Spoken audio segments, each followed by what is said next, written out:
ഒരു പാത്രത്തിനകത്തിട്ട് കുറച്ച് വെള്ളം ഒഴിച്ച് കൊടുക്കുക. അപ്പോൾ ഇതൊന്ന് തിളക്കട്ടെ. ഇതേപോലെ കുറച്ച് അരിപ്പൊടി അങ്ങോട്ട് എടുക്കുക. ഇതിനാവശ്യമുള്ള ഉപ്പ് പൊടിയും കൂടി ഇട്ട് കൊടുക്കുക. ഒരു ടീസ്പൂൺ അളവിൽ നല്ല നെയ്യുടെ അങ്ങോട്ട് ഒഴിച്ച് കൊടുക്കുക.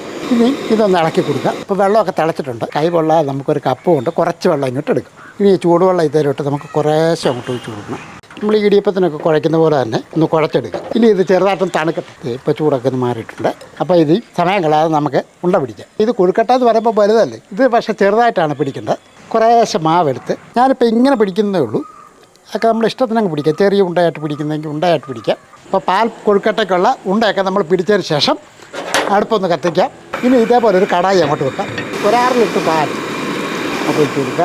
നമ്മുടെ മധുരത്തിന് ആവശ്യമുള്ള പഞ്ചസാര, കാരണം ഇതൊരു മധുര പലഹാരം. 1 ടേബിൾ സ്പൂൺ അരിപ്പൊടിയും കൂടെ അങ്ങോട്ട് ഇട്ട് കൊടുക്കാം. ഇങ്ങനെ ഇളക്കി കൊടുത്തുകൊണ്ടേയിരിക്കും. ഒരല്പം ഏലക്കയും കൂടെ ചേർക്കണം. ഒരല്പം സമയം കഴിഞ്ഞതിന് ശേഷം വേണം അത് ഇളക്കി കൊടുക്കും. ഇപ്പോൾ ഇതൊക്കെ ഒന്ന് ഇളക്കി ഇതിപ്പോൾ ഒരു 3-4 മിനിറ്റോളം ആയിട്ടുണ്ട്. ചെറിയ തീയിൽ ഇങ്ങനെ കിടക്കുകയാണ്. ഇത് കുറുകി വരുമ്പോഴത്തേക്കും വേണം നമുക്ക് തേങ്ങാപ്പാൽ ചേർക്കാം. അപ്പം നമ്മൾ ഒരു തേങ്ങയുടെ 1/4 പാൽ എടുക്കുന്നത് നല്ല കട്ടിക്ക് തന്നെ ആ തേങ്ങാപ്പാൽ ഒഴിച്ച് കൊടുക്കുക. തേങ്ങാപ്പാൽ ഒഴിച്ച് കൊടുത്തതിന് ശേഷം അടുപ്പൊക്കെ നിർത്തിയേക്കണം. 1/2 ടീസ്പൂണ് നല്ല നെയ്യോടെ ഒഴിച്ച് കൊടുക്കുക. അപ്പോൾ നല്ല ടേസ്റ്റോട് കൂടി തന്നെ നല്ല അടിപൊളി ഒരു പാൽ കൊഴുക്കട്ട. ഇതെല്ലാവർക്കും ഇഷ്ടപ്പെടുന്ന ഒരു ഐറ്റം തന്നെ കേട്ടോ. ചെയ്തു നോക്കാവുന്നതേ ഉള്ളൂ. ഒരുപാട് സമയമൊന്നും എടുക്കത്തില്ല.